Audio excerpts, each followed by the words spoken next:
মাছ স্বপ্নে দেখলে কি হয়? আমরা অনেক সময় মাছ স্বপ্নে দেখি এবং অনেকে আমাদের কাছে ফোন দিয়ে বলে, হুজুর মাছ স্বপ্ন দেখা কি ভালো নাকি খারাপ?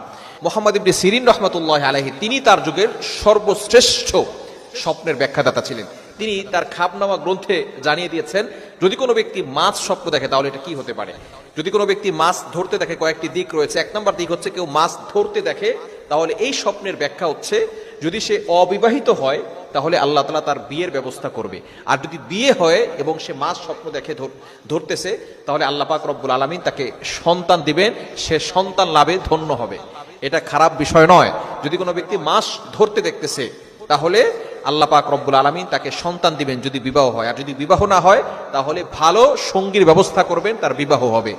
এবং দ্বিতীয় নাম্বার, কোনো ব্যক্তি যদি স্বপ্ন দেখে ছোট মাছ ধরতেছে তাহলে এটা দুঃখ কষ্টে পতিত হওয়ার অন্যতম একটি লক্ষণ। তবে এই স্বপ্ন যে সত্যি হবে এবং